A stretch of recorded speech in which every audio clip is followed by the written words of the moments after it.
तो current affairs के आज के सत्र में कुछ महत्वपूर्ण टॉपिक्स को पढ़ेंगे और ये टॉपिक आप सभी को सीधे एग्जाम हॉल में देखने को मिलेंगे। जो कुछ भी आपको बता रहा हूं बहुत रिसर्च के साथ है। हर चीज में आपको बहुत कुछ सीखने को मिलेगा, देखने को मिलेगा, जानने को मिलेगा और एग्जाम ओरिएंटेड मिलेगा। उतना ही मिलेगा जितना एग्जाम में आएगा। बहुत ही सिस्टमेटिक तरीके से, बहुत ही जो एक कह सकते हैं कि एग्जाम ओरिएंटेड तैयारी है वो हम कर रहे हैं। तो करंट अफेयर्स के आज के सत्र में कई सारे टॉपिक यहां पे हैं। समय के साथ धीरे धीरे टॉपिक आपके कंप्लीट होते रहेंगे, ठीक है। और एक बार मैं थोड़ा सा एक चीज आप लोगों को बोलना चाहता हूं। आप देखिए कई बार क्या होता है बीच में वॉइस का इशू आ जाता है कि वॉइस चली गई, वो कोई भी कारण हो सकता है। कई बार माइक ऑफ हो जाता है ना। ये चार्जेबल माइक है। तो आप लोग एक चीज ध्यान रखना कि हो जाएगा यदि कोई भी, तो कमेंट सेक्शन में मैं देख करके फिर से उस टॉपिक को पढ़ा दूंगा, क्योंकि वो फिर मैं उसको कई बार होता है पढ़ाने में मैं इतना बिजी हो जाता हूं। तो इसके लिए घबराना नहीं है, सब प्रतीक्षा करेंगे। 1-2 मिनट बाद मैं कमेंट देखता रहता हूं। मेरे सामने आप सभी के कमेंट रहते हैं और सामने स्क्रीन है मेरे, उसमें कमेंट आपके चल रहे हैं। तो एटलीस्ट मैं सबके कमेंट देख रहा हूं, वहां पे देख रहा हूं कि आप लोग क्या साथ में जोड़ करके चल रहे हैं, ठीक है। तो चलिए अब क्लास स्टार्ट करते हैं। बिल्कुल भी निश्चिंत रहना है। देखिए सबसे पहला करंट अफेयर्स है आप सभी का, ये रामसर आर्द्रभूमि क्षेत्र से जुड़ा हुआ है, ठीक है। भारत में अब टोटल 75 आर्द्रभूमि क्षेत्र हो चुके हैं। अब देखिए आर्द्रभूमि क्षेत्र होते क्या है, आप देख पा रहे होंगे। ये एक इकोसिस्टम होता है, पारिस्थितिकी तंत्र होता है जो पानी में स्थित, जो एक तरीके से दलदल हो सकता है, नदियां हो सकती हैं, झीलें हो सकती हैं, डेल्टा हो सकती हैं। आर्द्र मतलब होता है जो नमी युक्त क्षेत्र हो, उसे हम आर्द्र भूमि कहते हैं। ऐसा भूमि, ऐसा क्षेत्र जो नमी युक्त हो, आर्द्रता युक्त हो, है ना।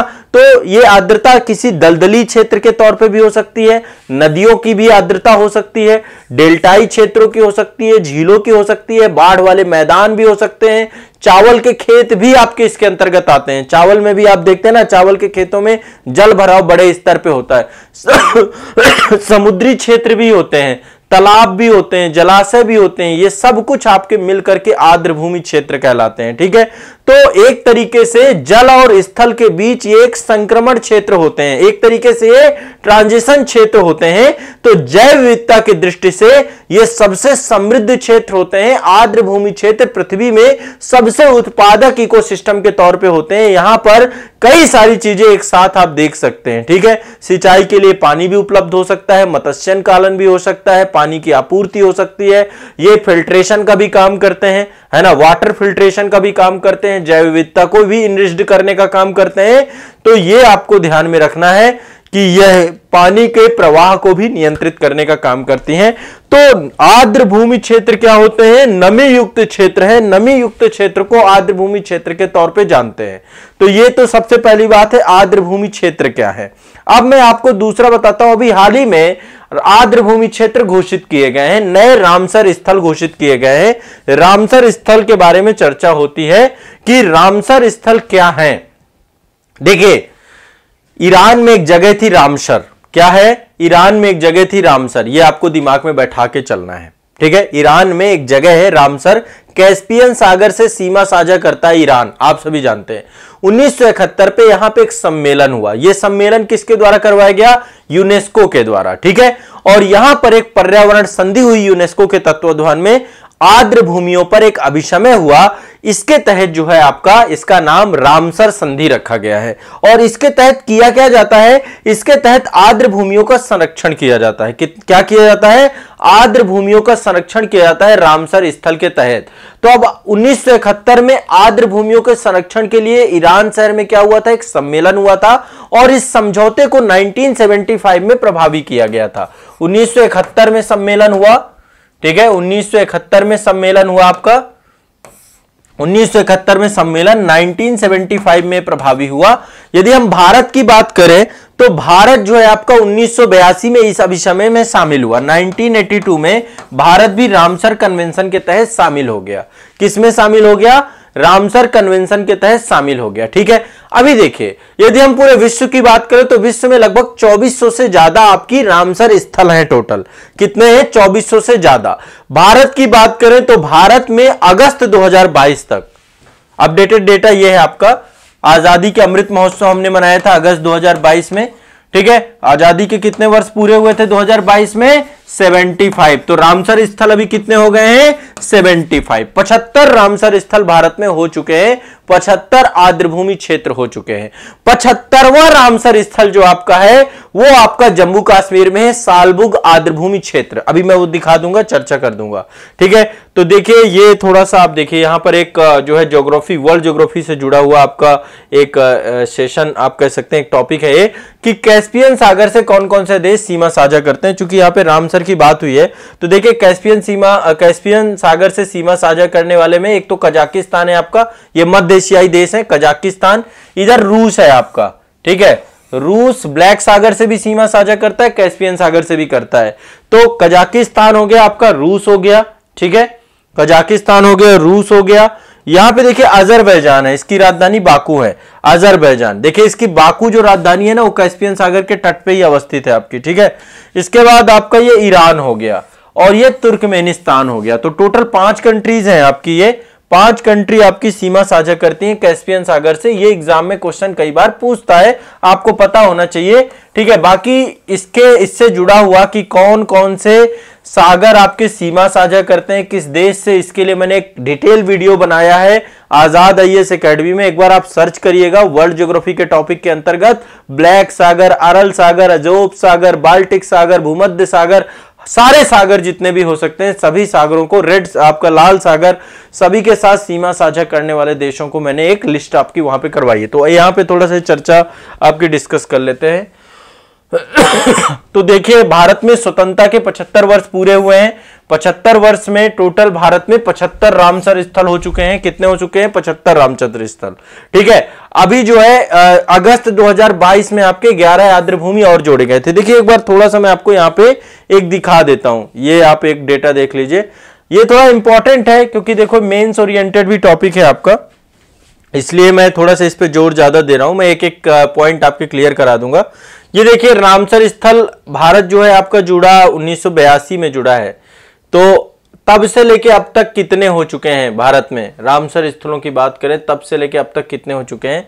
देखिए 1981 में पहली बार जो है ये आपके बनाए गए थे और इसके तहत 2 थे आपके, ये स्थलों की संख्या 2 आपकी थी।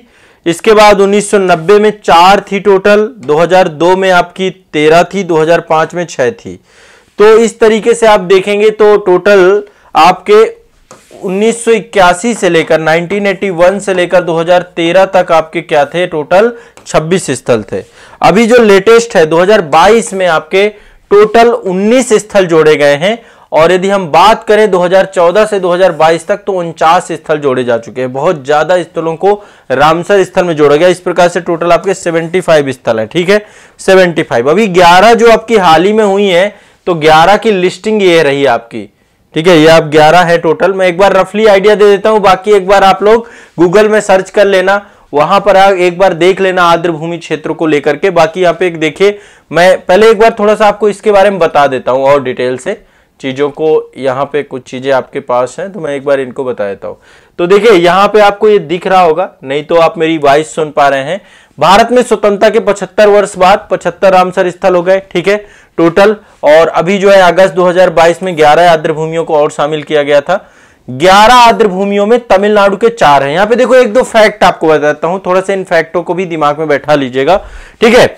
सबसे ज्यादा जो रामसर स्थल है ना आपके अभी तक में, सबसे ज्यादा रामसर स्थल वो आपके कहां पे है? तमिलनाडु में। तमिलनाडु में सबसे ज्यादा है रामसर स्थल। कहां पर है? ये लिख लीजिए। सबसे ज्यादा आर्द्रभूमि क्षेत्र जो रामसर संधि के तहत सम्मिलित है वो तमिलनाडु में है, ठीक है। टोटल 14 स्थल है। इसके बाद उत्तर प्रदेश का स्थान आता है, उत्तर प्रदेश में 10 स्थल है। तो यूपी में, तमिलनाडु में 14 है और उत्तर प्रदेश में 10 है, ठीक है। उत्तर प्रदेश में 10 है। तो टॉप में आपका तमिलनाडु है, सबसे ज्यादा रामसर स्थल। यदि कहीं पे क्वेश्चन पूछता है तो ध्यान रखिएगा, ठीक है। तो अभी 11 स्थल में से तमिलनाडु के नए 4 आए थे, उड़ीसा के 3 आए थे, जम्मू कश्मीर के 2 और मध्य प्रदेश महाराष्ट्र के 1-1 स्थल इसमें शामिल हुए थे, ठीक है। तो ये आपको ध्यान में रखना है। और जैसा कि 1971 में ईरान के रामसर संधि पर हस्ताक्षर करने में भारत भी एक था। 1 फरवरी 1982 को हमने इस पे हस्ताक्षर कर दिया था और 1982 से 2013 के दौरान रामसर स्थलों की कुल संख्या 26 पहले थी और बाद में 2014 से 2022 तक में 49 नई आर्द्र भूमियों को जोड़ा गया। तो इस तरीके से 49 + 26 = 75 हो चुके हैं, ठीक है। और 2014 से 22 तक मतलब मौजूदा सरकार जो है जब से आई है तब से इनमें संख्या में बहुत तेजी से वृद्धि हुई है। तो अभी 2022 में टोटल जो है आपके 28 स्थलों को रामसर स्थल के तौर पे घोषित किया गया था। तो रामसर पर कन्वेंशन कब हुआ था? 2 फरवरी 1971 को, 2 फरवरी 1971 को, ठीक है। रामसर शहर कहां पे है? ईरान में। किससे जुड़ा हुआ है? आर्द्र भूमि से। किससे जुड़ा हुआ है? आर्द्र भूमि से, ठीक है। और इसका मुख्य उद्देश्य यही है कि जो आर्द्र भूमियां हैं, आर्द्र भूमियों का कुशलतम दोहन किया जाए और राष्ट्रीय और अंतरराष्ट्रीय सहयोग में इसके लिए रूपरेखा प्रदान की जाए। अब देखो यहां पर एक और टर्म्स आता है, ये यूपीएससी वाले बच्चों के लिए बहुत इंपॉर्टेंट है। मॉन्टेक्स रिकॉर्ड, ये क्या है? ये टर्म्स कई बार पूछा जा चुका है यूपीएससी में। मॉन्टेक्स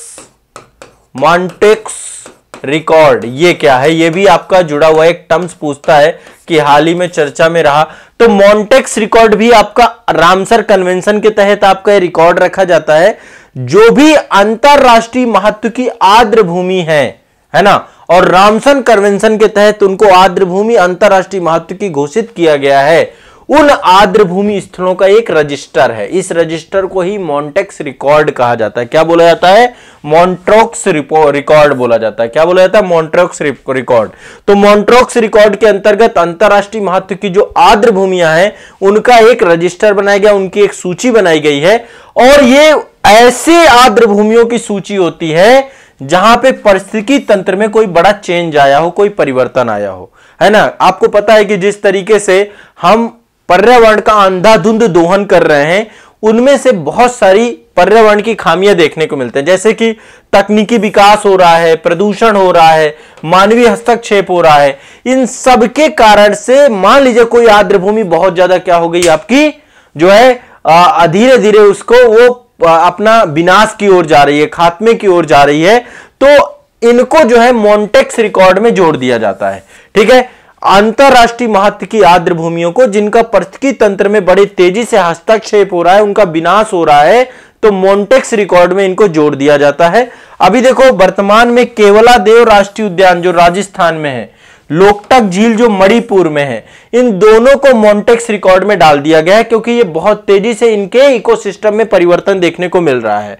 जैसे कि 1993 में गाद की समस्या के कारण से चिल्का झील को भी मॉन्टेक्स रिकॉर्ड में डाला गया था। तो जब कोई भी जो है मॉन्टेक्स रिकॉर्ड में कोई भी आर्द्र भूमि को डाला जाता है तो आर्द्र भूमि के बारे में आपको पता है कि फिर बहुत त्वरित गति से वहां की सरकार और जो इन्वायरमेंट से जुड़े हुए एनजीओ हैं, ये सारे जो है बहुत गति के साथ वहां पे काम करते हैं और जुड़ जाते हैं। तो ये आपका क्लियर हो गया। मॉन्टेक्स रिकॉर्ड क्या है, एक बार मुझे कमेंट सेक्शन में बताएं कि मॉन्टेक्स रिकॉर्ड आपको समझ में आया। मॉन्टेक्स रिकॉर्ड अंतरराष्ट्रीय महत्व की आर्द्र भूमियों की ऐसी सूची है जिस सूची में जो आर्द्र भूमियों का पारिस्थितिकी तंत्र जो है संकटग्रस्त है, जहां पे मानवीय हस्तक्षेप, तकनीकी विकास, प्रदूषण के कारण से वो जो है आर्द्र भूमि आपकी संकटग्रस्त अवस्था में पहुंच गई है, तो उस आर्द्र भूमि में क्या है, उसको जो है विनाश होने की संभावना है, कुछ भी है तो मॉन्टेक्स रिकॉर्ड के अंतर्गत रखा जाता है, ठीक है। ये आपको ध्यान रखना है, इससे बहुत इंपॉर्टेंट है। तो जब चिल्का झील को रखा गया था 1993 में, भारत सरकार के द्वारा गाद की समस्या का समाधान किया गया था और 2002 में इसे हटा दिया गया था। तो मतलब फिर सरकारें उसी गति से काम करती हैं क्योंकि ये आपको बताता है कि आपके यहां पे ये स्थिति है। तो आर्द्र भूमि क्या है, मैग्रोव वन होते हैं ना, खारा जाला, जो आपके समुद्री वनस्पतियां होती हैं, समुद्री जल में उगने वाली वनस्पतियां, खारे पानी में उगने वाली लवणीय वनस्पतियां, मैग्रोव वनस्पतियां आपकी हैं। कोई दलदल है, कोई नदियां हैं, झीलें हैं आपकी, कृत्रिम और प्राकृतिक दोनों प्रकार की होती हैं। डेल्टाई क्षेत्र है जहां पे पानी आपका होता है, बाढ़ के मैदान है, बाढ़ के जंगल हैं, चावल के खेत हैं, प्रवाल भित्तियां भी आती हैं इसके अंतर्गत आर्द्र भूमि में, ठीक है। चावल के खेत आर्द्र भूमि क्षेत्र में आते हैं, ये क्वेश्चन आपका पूछा गया है एक बार, तो आप ध्यान रखिएगा। बाढ़ है बाढ़ के मैदान है, चावल के खेत हैं, प्रवाल भित्तियां हैं, समुद्री क्षेत्र है जहां पे जो है निम्न ज्वार आते हैं, ज्यादा गहरे नहीं होते, ये सब आपके आर्द्र भूमि के अंतर्गत जोड़े जा सकते हैं। आर्द्र भूमि में नदी, चैनल, धान के खेत, ठीक है। यहां पे एक चीज और ध्यान रखिएगा, जहां वाणिज्यिक गतिविधियां होती हैं, ठीक है, भारत सरकार ने क्या किया है, ये तो देखिए अंतरराष्ट्रीय परिभाषा है आपकी आर्द्र भूमि के अंतर्गत, लेकिन भारत सरकार की परिभाषा में नदी को आर्द्र भूमि नहीं रखा गया है। जबकि नदी क्या है, वहां पे भी देखें तो स्थल और जल दोनों का संक्रमण क्षेत्र है, लेकिन भारत सरकार की परिभाषा के अंतर्गत नदी नहीं आता है, धान भी नहीं आता है, धान का खेत भी नहीं आता। क्यों? क्योंकि धान के खेत को भारत सरकार कहती है कि वाणिज्यिक गतिविधि हो रही है। वाणिज्यिक गतिविधि मतलब ये जो है खेती के लिए पानी का जल भराव किया जा रहा है एक सर्टेन टाइम पीरियड के बाद, उसके बाद फिर से यहां पे जब दूसरी फसल ली जाएगी तो उस खेत में जो है वो पानी का स्तर खत्म हो जाएगा। तो धान के खेत को भारत सरकार के द्वारा जो है आर्द्र भूमि क्षेत्र के अंतर्गत नहीं रखा गया है। ठीक है, और जो अन्य क्षेत्र हैं जहां पे वाणिज्यिक गतिविधि होती हो, तो यह भी ध्यान रखिएगा, चैनल मतलब जल संधि, कोई यदि जल संधि है तो जल संधि को भी भारत सरकार के द्वारा आर्द्र भूमि क्षेत्र के अंतर्गत नहीं रखा गया है। ठीक है, तो इसके लिए भारत सरकार ने एक अधिनियम पारित किया है, आर्द्र भूमि संरक्षण प्रबंधन नियम 2017, आर्द्र भूमि संरक्षण और प्रबंधन नियम 2017। इसमें आर्द्र भूमि को नमी युक्त, दलदली और पानी के क्षेत्र के रूप में परिभाषित किया गया है, जिसमें प्राकृतिक या कृत्रिम, मानव निर्मित, स्थायी या अस्थायी, स्थिर या प्रवाहित जल, ताजा जल, खारे पानी, समुद्री जल आदि को शामिल किया गया है, जिनकी गहराई निम्न ज्वार या 6 मीटर से अधिक नहीं होनी चाहिए। मतलब कि कोई भी स्थल क्षेत्र जहां पे जल भराव 6 मीटर से ज्यादा नहीं है, वो आपका आर्द्र भूमि क्षेत्र के तौर पे माना जा सकता है। ठीक है, ये आपको दिमाग में बैठा लेना है। तो आर्द्र भूमि संरक्षण और प्रबंधन नियम 2017 भारत सरकार भारतीय संसद के द्वारा पारित किया गया, जिसमें नमी युक्त, दलदली पानी का वह क्षेत्र है जिसमें प्राकृतिक या कृत्रिम, मतलब कि या तो नेचुरली या तो मानव निर्मित, स्थायी या अस्थायी, परमानेंट या टेम्परेरी, स्थिर या प्रवाहित जल, पानी रुका हुआ है या पानी आगे बढ़ रहा है, ताजा जल हो सकता है, खारा जल हो सकता है, समुद्री जल हो सकता है, इन सबको इसमें जोड़ा गया, जिनकी गहराई निम्न ज्वार पर 6 मीटर से अधिक नहीं होनी चाहिए। यह आपका जो है आपका आर्द्र भूमि संरक्षण और प्रबंधन नियम के तहत इसको शामिल किया गया। ठीक है, लेकिन किसको शामिल नहीं किया गया? नदी को नहीं जोड़ा गया, धान का खेत नहीं है, कृत्रिम जल निकाय नहीं, विशेषकर पेयजल के लिए भारत सरकार बहुत सारे कृत्रिम सोर्सेज बनाती है आपकी, वो भी नहीं है। जलीय यदि एक्वाकल्चर करते हैं हम, जलीय खेती करते हैं, वो भी नहीं होगा। नमक उत्पादन का काम किया जाता है, आप देखेंगे कई बार तटीय क्षेत्रों में नमक का उत्पादन किया जाता है, यह भी आर्द्र भूमि क्षेत्र में नहीं आएगा। मनोरंजन, सिंचाई के उद्देश्य से निर्मित संरचनाओं को आर्द्र भूमि के अंतर्गत शामिल नहीं किया गया है। यह आपका भारत सरकार के द्वारा जो अधिनियम पारित किया गया उसके तहत है। ठीक है, तो एक बार ये आपको ध्यान में रख लेना है, क्या क्या नहीं है, क्या क्या नहीं है, इसको ध्यान में रखिए। आदित्य चौधरी जी कह रहे हैं सर जी नमस्कार, आप मेंस के लिए पढ़ा रहे हैं क्या, बताइए। नहीं, ये प्रीलिम्स ओरिएंटेड है, मेंस के लिए नहीं है। प्री में तो सीधा सीधा क्वेश्चन आपका आर्द्र भूमि से पूछता है। ठीक है, रामसर कन्वेंशन से क्वेश्चन आता है आपका प्रीलिम्स में, यूपीएससी में पूछता है सीधा सीधा क्वेश्चन। ठीक है, तो ये आपको पहले लिख लेना क्या नहीं है, बाकी सब कुछ है। क्या नहीं है? नदी चैनल नहीं है, धान का खेत नहीं है, कृत्रिम जल निकाय नहीं है। कृत्रिम जल निकाय समझ रहे हैं, भारत सरकार बहुत सारे ऐसे कृत्रिम जल निकाय बनाती है, बहुत सारी नहरें बनाती है, बहुत सारे जो है बड़े बड़े तालाब बनवाती है। तो जो पेयजल के समस्या के समाधान के लिए चीजें हो, ये आपके आर्द्र भूमि नहीं है। ठीक है, तो ये दिमाग में बैठा के रखिएगा। नदी, धान के खेत, कृत्रिम जल निकाय विशेषकर जो पेयजल के लिए है, जहां पे एक्वाकल्चर होता है, जलीय खेती होती है, वो भी नहीं है। नमक उत्पादन क्षेत्र नहीं है, मनोरंजन नहीं है, सिंचाई के उद्देश्य से निर्मित संरचनाओं को आर्द्र भूमि के अंतर्गत शामिल नहीं किया जाता है, तो ये ध्यान रखिएगा। अब हम जहां पे बात करते हैं कि भारत में आर्द्र भूमि की स्थिति क्या है, भारत में जो आर्द्र भूमि है वो कुल भौगोलिक क्षेत्र का 6.4% है। कितना? टोटल उसका 6.4%। ठीक है, भारत में भारतीय अंतरिक्ष अनुसंधान संगठन इसरो के द्वारा बताया गया है कि आर्द्र भूमि क्षेत्र टोटल आपकी 1,52,600 वर्ग किलोमीटर में भारत में फैली हुई है। तो टोटल परसेंटेज याद रखना है कि विश्व की जो आर्द्र भूमि की टोटल क्षेत्र उसका 6.4% भारत में है। ठीक है, और यह भी आपको ध्यान में रखना है। देश के कुल उसका कितना है? 4.63%। देश के कुल क्षेत्रफल का 4.63% है। ठीक है, तो ये रामसर साइट से जुड़ी हुई काफी जानकारी आप सभी को मैंने दी। अब मैंने जैसे कि आपको बताया कि 2022 तक में ये संख्या आपकी 75 पहुंच चुकी है। ये कुछ आर्द्र भूमियां हैं। ठीक है, जो आपको अब देखो इनकी 75 की 75 लिस्ट में यहां पे बताऊंगा नहीं, मैं सिर्फ आपको ये बता रहा हूं जम्मू कश्मीर की जो 75 थी आपकी, ये वाली है 75वीं, ये आप देख रहे हैं 75 है। सालबुक वेटलैंड कंजर्वेशन रिजर्व, सालबुक वेटलैंड कंजर्वेशन रिजर्व आपका क्या है, ये 75 था आपका जो है, ये जम्मू कश्मीर में J&K में है। ठीक है, सबसे ज्यादा कहां पे है, तमिलनाडु में 14 है, उसके दूसरे नंबर पे उत्तर प्रदेश में है। ठीक है, तो ये देखो आर्द्र भूमि से जुड़ा हुआ, थोड़ा सा काफी टॉपिक डिटेल में हो गया। ठीक है, टॉपिक डिटेल में हो गया इसमें।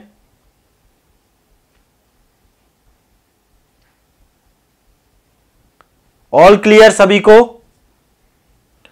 सभी को एक क्लियर है ये रामसर जल संधि से जुड़ी हुई चीजें, एक बार मुझे कमेंट में बताएं। ठीक है, कमेंट में बताएं। 75 हो चुकी हैं, सालबुक आर्द्र भूमि क्षेत्र 75वीं आपकी जल संधि, वो आर्द्र भूमि क्षेत्र है, माफ करिएगा आर्द्र भूमि क्षेत्र। ठीक है, आर्द्र भूमि क्षेत्र से जुड़े हुए 2-3 पॉइंट और आपको बता देता हूं। भारत का सबसे बड़ा आर्द्र भूमि क्षेत्र सुंदरवन का डेल्टा है। सुंदरवन वेटलैंड एरिया जो पश्चिम बंगाल में पड़ता है वो सबसे बड़ा है, सबसे बड़ा है। कितना है, सुंदरवन वेटलैंड क्षेत्र सबसे बड़ा आपका ये है।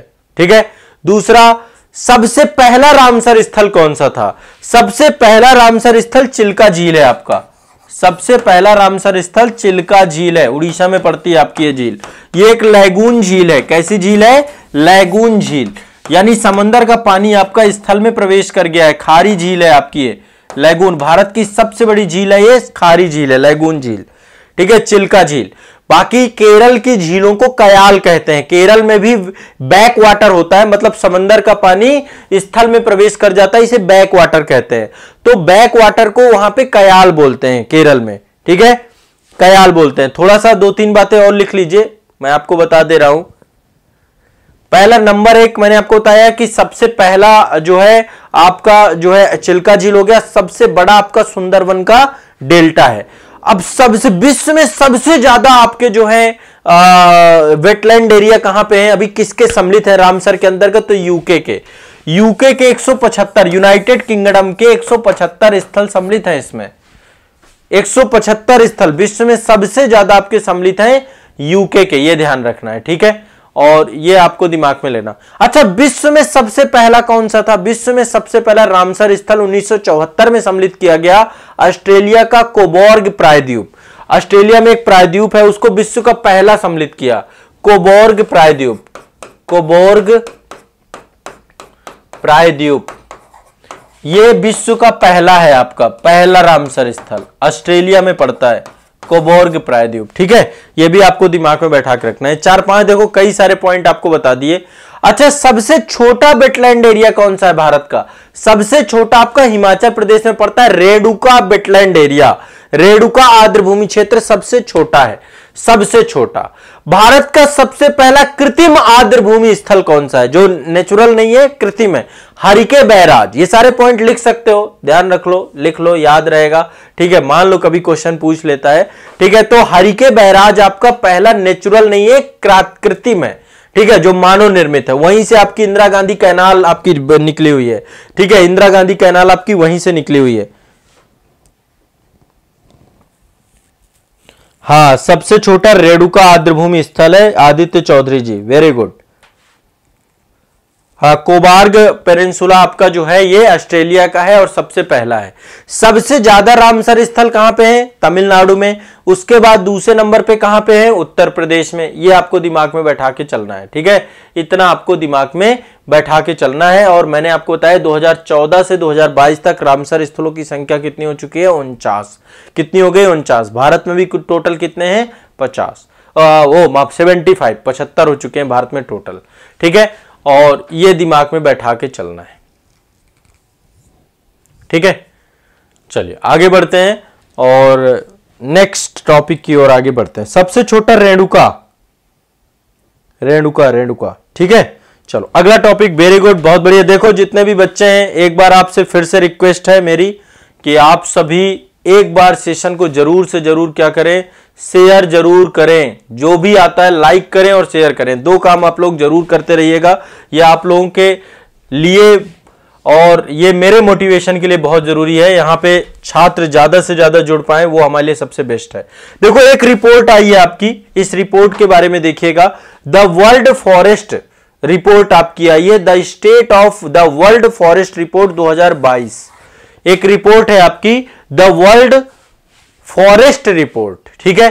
तो ये क्या है आपका state of the world forest report 2022, ठीक है। ये रिपोर्ट के बारे में आपको दिमाग में रखना है, the state of the world, ये लिख लीजिए ताकि आपको इस रिपोर्ट के बारे में कुछ पॉइंट बता सकूं। बहुत इंपॉर्टेंट पॉइंट है, ठीक है, बहुत इंपॉर्टेंट है आपके एग्जाम के दृष्टिकोण से। तो the state of the world forest report ये क्या है?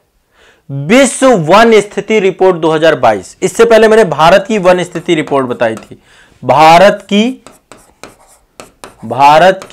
वन स्थिति रिपोर्ट, ये 2021 हमने पढ़ ली है, मैंने डिटेल में एक सेशन में करवा दी आपके पिछले सेशन में। अब कुछ पॉइंट आपके बता देता हूं मैं, state of the world forest report आपकी 2022। तो ये कौन जारी करता है? संयुक्त राष्ट्र खाद्य एवं कृषि संगठन द्वारा इसको जारी किया जा सकता है, ठीक है। कौन जारी करता है? संयुक्त राष्ट्र कृषि खाद्य एवं कृषि संगठन, हर 2 साल में जारी किया जा सकता है। इससे पहले आपका टोटल जो है 2020 में आपकी जारी हुई थी। कब जारी हुई थी? 2020 में, ठीक है, 2020 में रिपोर्ट आई थी। तो अब इस रिपोर्ट के हिसाब से क्या क्या चीजें हुई हैं? इस रिपोर्ट के हिसाब से 1990 से लेकर के 2020 तक, 1990 से लेकर 2020 तक 420 मिलियन हेक्टेयर वन नष्ट हुए हैं। मतलब जिस तरीके से विकास हो रहा है, डेवलपमेंट हो रहा है, उसी हिसाब से वनों में बहुत तेजी से, ये पूरा 30 वर्षों का सिलसिला है। 30 वर्षों में, पिछले 30 वर्षों में वनों में कितनी कमी आई है? 30 वर्षों में वनों में कमी आई है 10.34%। ये वाला डेटा याद रखना, ये डेटा आपसे पूछा जाएगा। पिछले 30 वर्षों में 1990 से लेकर 2020 तक में वनों में कितनी कमी आई है? 420 मिलियन हेक्टेयर या 10.34%। इतने वन नष्ट हो चुके हैं, इतने वन नष्ट हो चुके हैं, ये आपको ध्यान में रखना है। दूसरी बात, अच्छा पूरे विश्व में वन कितना है टोटल? तो पूरे विश्व में यदि हम वनों की बात करें तो पूरे विश्व में 4.06 बिलियन हेक्टेयर, 6 बिलियन हेक्टेयर क्षेत्र में आपका वन क्षेत्र है। भारत में 24% के आसपास है और टोटल जो टारगेट है वो कितना है हमारा? 33%। लेकिन विश्व में टोटल वन क्षेत्र कितना है? 31%। ये पूरी धरती का, पूरे लैंड का 31% हिस्सा वनों से ढका हुआ है। कुल भौगोलिक क्षेत्रफल का 31% हिस्सा क्या है?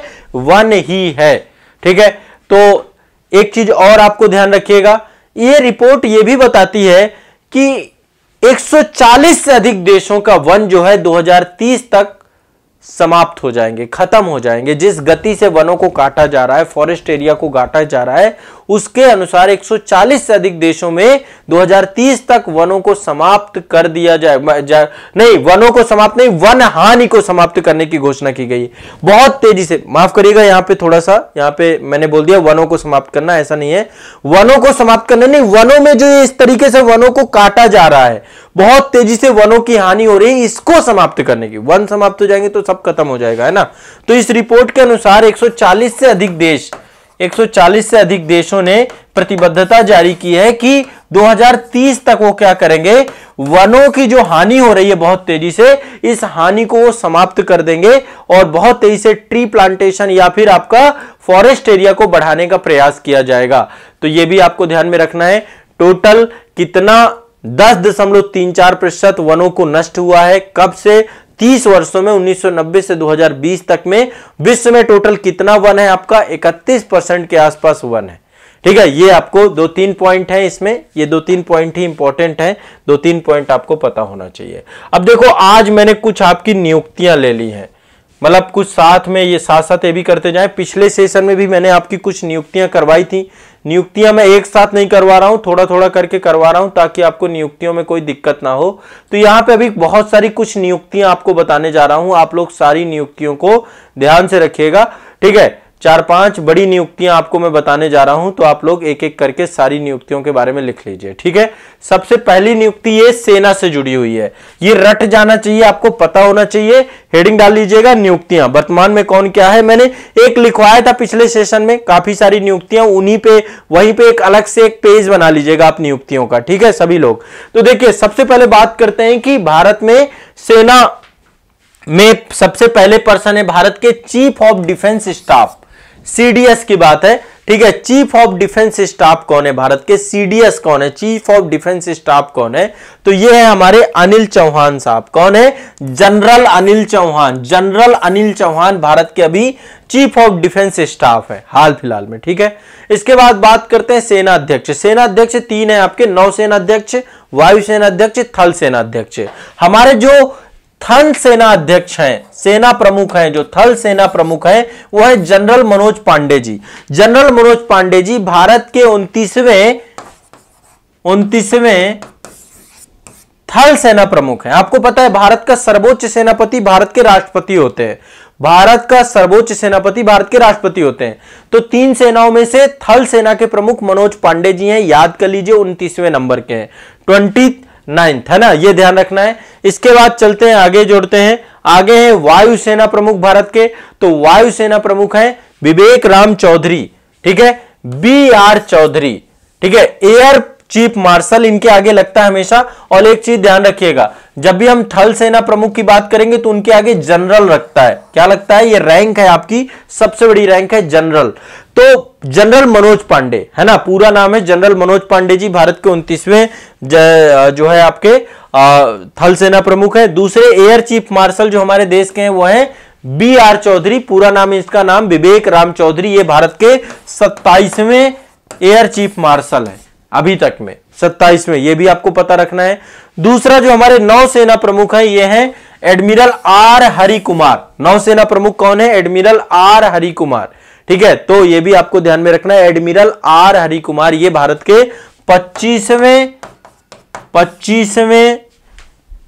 एडमिरल है या नौसेना प्रमुख है, ठीक है। जो एडमिरल है ये नौसेना की सबसे बड़ी रैंक है, एयर चीफ मार्शल वायुसेना की सबसे बड़ी रैंक है, और थल सेना में जनरल आपको लगाया जाता है। ये आपको दिमाग में बैठा के रखना है, क्लियर है, स्पष्ट है।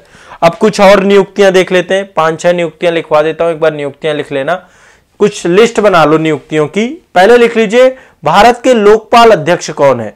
लोकपाल पता है ना, भारत में लोकपाल का जो है पिनाकी चंद्र घोष पहले थे, अभी इस समय कौन है, भारत के वर्तमान लोकपाल हैं आपके प्रदीप कुमार मोहंती, नाम लिख लीजिएगा, न्यायमूर्ति प्रदीप कुमार मोहंती। शायद पिछले सेशन में मैंने बताया था, एक बार फिर से आप इसको रिपीट कर लीजिए, रट लीजिए। भारत के लोकपाल है न्यायमूर्ति प्रदीप कुमार मोहंती। कौन है, न्यायमूर्ति प्रदीप कुमार मोहंती, ये आपको ध्यान में रखना है।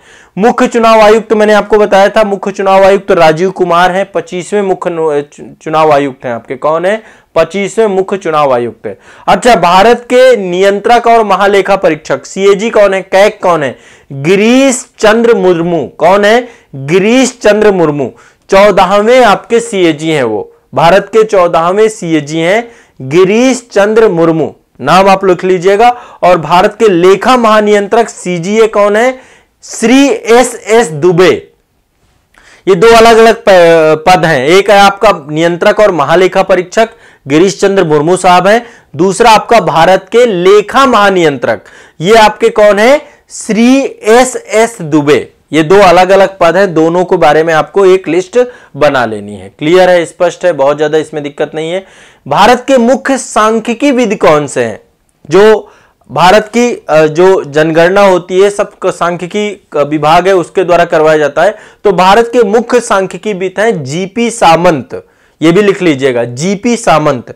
देखिए वर्तमान में जब कभी ये बदलाव होगा तो मैं बदलाव आपको करवा दूंगा, आपको भी अपडेट रहना चाहिए कि इंटरनेट में एक बार सर्च करते रहें कौन क्या है, जैसे ही कोई न्यूज आती है, पद आता है, आपको तुरंत अपडेट कर लेना, एक लिस्ट बना के जरूर रखनी है अपने पास, ठीक है। आपको ये पता होना चाहिए कि वर्तमान में बड़े बड़े पदों पर कौन बैठे हुए हैं, कौन व्यक्तित्व है यहां पर। तो मुख्य सांख्यिकी वित्त के बारे में नाम बताया मैंने आपको, GP सामंत। कौन है, GP सामंत, GP सामंत। इसके बाद मैंने आपको जो है, इसके पहले मैंने बताया था कि उच्चतम न्यायालय के मुख्य न्यायाधीश कौन है, तो DY चंद्रचूड़ आप सभी जानते हैं 50वें नंबर पे थे। इससे पहले UU ललित थे आपके 49वें, UU ललित आपके 49 थे। इस समय 50 हो चुके हैं, 50वें नंबर के आप चुके हैं DY चंद्रचूड़। कौन है DY चंद्रचूड़? कौन है DY चंद्रचूड़? अच्छा, कैबिनेट सचिव कौन है? भारत का सबसे बड़ा पद आपका ब्यूरोक्रेसी का, भारत का सबसे बड़ा पद आपका कैबिनेट सेक्रेटरी होता है। तो कैबिनेट सचिव है भारत के राजीव गाबा साहब। कौन है? राजीव गाबा। लिख लीजिएगा ये बात, भारत के कैबिनेट सचिव है इस समय राजीव गाबा सर। विदेश सचिव कौन है आपके? विनय मोहन क्वात्रा, लगातार चर्चा में रहते हैं ये। विदेश सचिव आपके विनय मोहन क्वात्रा हैं। गृह सचिव भी लगातार आप देखते रहते हैं, अजय कुमार भल्ला जी हैं आपके गृह सचिव, अजय कुमार भल्ला। ठीक है, अजय कुमार भल्ला आपके गृह सचिव हैं। रक्षा सचिव आपके गिरधर अरमाने हैं, गिरधर अरमाने रक्षा सचिव। ये लिस्ट आप बना लीजिएगा, लिख लीजिएगा। ठीक है, तो ये कुछ आपकी प्रमुख नियुक्तियों से जुड़ी हुई बातें थी। मैं एक साथ सारी नहीं लिखवाऊंगा, थोड़ी थोड़ी आपसे डिस्कस करता रहूंगा, तो आप लोगों को समस्या नहीं होगी। ठीक है, तो आज के लिए अभी इतनी ही नियुक्तियां रखेंगे। ठीक है, चलिए अगले करंट अफेयर्स पे आते हैं। देखिए 2022 का वर्ल्ड एयर क्वालिटी रिपोर्ट आपकी आ चुकी है, विश्व वायु गुणवत्ता, है ना, वर्ल्ड एयर क्वालिटी रिपोर्ट 2022। तो ये क्या है, और इस रिपोर्ट में जो है ये मार्च 2023 में आपकी रिपोर्ट प्रकाशित हुई है। तो ये रिपोर्ट क्यों महत्व रखती है, क्या क्या चीजें इससे जुड़ी हुई हैं? तो सबसे पहली बात ये ध्यान रखना है, 2022 की ये वर्ल्ड एयर क्वालिटी रिपोर्ट है। वर्ल्ड एयर क्वालिटी रिपोर्ट 2022 मार्च 2023 में आपकी प्रकाशित हुई है। इसको कौन जारी करता है? इसको जारी करने वाली संस्था का नाम है IQ एयर। ये स्विच संगठन है आपका IQ एयर, इसके द्वारा जो है आपकी ये जारी की जाती है। ये रिपोर्ट हर साल जो है आपकी जारी होती है IQ एयर, IQ एयर। तो दुनिया के 20 सबसे प्रदूषित शहरों में से 14 शहर भारत के हैं। 20 टोटल प्रदूषित शहरों में टॉप 20 में 14 तो भारत के शहर है। प्रदूषण का स्तर तो हमारे देश में है ही है, आपको पता है कि दिल्ली की हालत बहुत खराब है, और अन्य जो है भारत के जो देश है उनकी स्थिति आपको पता है। तो देखो सबसे पहली बात, विश्व के सबसे प्रदूषित देशों की बात करें तो यहां पे एक लिस्ट है, यह है आपका विश्व वायु गुणवत्ता report, world air quality report 2022। कब जारी हुई? मार्च 2023 में। यह रिपोर्ट लगभग जो है कई सारे 131 देशों के PM 2.5 डेटा पर आधारित है। ठीक है, और इसको IQ एयर के द्वारा जारी किया जाता है। स्विस संस्था है आपकी, स्विस संगठन है, वायु गुणवत्ता प्रौद्योगिकी कंपनी है, जो विश्व भर में सरकारों और अन्य संस्थानों संगठनों द्वारा संचालित निगरानी स्टेशनों के डेटा के आधार पर एक वार्षिक रिपोर्ट तैयार करती है। तो PM 2.5 ये आपके जो है एक प्रकार का वायुमंडलीय कण है आपके, जिनका व्यास 2.5 माइक्रोमीटर होता है या उससे कम होता है। मानव बाल के व्यास से भी लगभग 3% तक होता है ये। तो मतलब ये बहुत छोटे छोटे कण हैं जिनकी उपस्थिति के आधार पे आपको बनाया जाता है। ये कण इतने छोटे होते हैं कि फेफड़े में गहराई तक प्रवेश कर जाते हैं। ठीक है, और यहां तक कि ये रक्त प्रवाह में भी प्रवेश कर सकते हैं, तो ये आपके शरीर में बहुत घातक हो जाते हैं। तो अब देखिए विश्व के सबसे प्रदूषित देशों की संख्या देखें तो नंबर 1 पे चाड है। विश्व का सबसे प्रदूषित देश कौन सा है? चाड। जो क्वेश्चन आपसे पूछा जाएगा वो आप लिख लीजिए। विश्व के सबसे प्रदूषित देशों में नंबर 1 पे चाड है, दूसरा इराक है, और तीसरा पाकिस्तान है। ठीक है, यहां पे प्रदूषण का स्तर बहुत ज्यादा है। भारत की रैंकिंग करें तो भारत हमारा 8वें नंबर पे आता है, भारत आपका 8वें नंबर पे है। तो दो डेटा आप लिख लीजिए, विश्व का सबसे प्रदूषित देश आपका कौन सा है? चाड, और भारत आपका 8वें नंबर पे है, 8वें स्थान पे भारत है। ठीक है, टॉप 3 में चाड, इराक और पाकिस्तान। ठीक है, ये आपके क्या है, सबसे ज्यादा प्रदूषित देशों के अंतर्गत आते हैं। यदि हम प्रदूषित शहरों की बात करें कि सबसे प्रदूषित शहर कौन सा है, सबसे प्रदूषित शहर में नंबर 1 में लाहौर है, पाकिस्तान का ये शहर है लाहौर। ठीक है, नंबर 1 में पाकिस्तान। दूसरे नंबर पे एक शहर है होटन, होटन आपका चीन का शहर है, होटन आपका चीन का शहर है। अब देखिए इसके बाद भारत के शहर हैं, भिवाड़ी, भिवाड़ी भारत का तीसरे नंबर पे है, राजस्थान में पड़ता है आपका भिवाड़ी। ठीक है, तीसरे नंबर पे भिवाड़ी है। तो सबसे प्रदूषित देश चाड है, भारत का 8वां स्थान है। सबसे प्रदूषित शहर विश्व का लाहौर है, भारत का जो है भिवाड़ी तीसरे नंबर पे है, दिल्ली चौथे नंबर पे है। देखिए आप अब यहीं पे देखिए भारत के स्थान, लाहौर आपका पाकिस्तान में है, फिर होटन हो गया, भिवाड़ी हो गया, दिल्ली हो गया, फिर आपका पेशावर पाकिस्तान में है 5वें नंबर पे, दिल्ली चौथे नंबर पे है हमारा, दरभंगा ये आपका ये जो है 6वें नंबर पे। ठीक है, प्रदूषण के आधार पे 2.5 पीएम के प्रदूषण वायु गुणवत्ता के अनुसार। ठीक है, इसके बाद आसोपुर पड़ता है आपका। ठीक है, ये आप देखिए चाड़ का एक है, अन्य जामिन, ये चाड़ का है। फिर इसके बाद आपका ये लगातार पटना हो गया, नई दिल्ली हो गया, ये सारे आपके दिल्ली और नई दिल्ली अलग अलग है। नई दिल्ली भारत की राजधानी है, दिल्ली के अंदर ही जो है सेंटर दिल्ली वाला क्षेत्र है आपका। ठीक है, तो ये आपको ध्यान में रखना है। तो वायु प्रदूषण को नियंत्रित करने के लिए भारत सरकार के द्वारा बहुत सारे कार्य किए जा रहे हैं। एक तो भारत सरकार ने जो है सफर प्रणाली चालू की है, वायु गुणवत्ता और मौसम पूर्वानुमान अनुसंधान प्रणाली सफर, ये एप्लीकेशन है। दूसरा, भारत सरकार भी वायु गुणवत्ता सूचकांक जारी करती है। वायु गुणवत्ता प्रबंधन के लिए एक आयोग बना लिया गया है। और एक जो है टर्बो हैप्पी सीडर मशीन भी आपकी, ये सब आपकी वायु गुणवत्ता को नियंत्रित करने वाले भारत सरकार की पहले हैं। ठीक है, तो ये आपका करंट अफेयर से जुड़े हुए आज के प्रमुख टॉपिक थे। ठीक है, ये आपको दिमाग में बैठा के रखना है। तो आज के लिए इतना ही रखेंगे, इतने टॉपिक ही रखेंगे आज के लिए, इतना ही टॉपिक रखते हैं।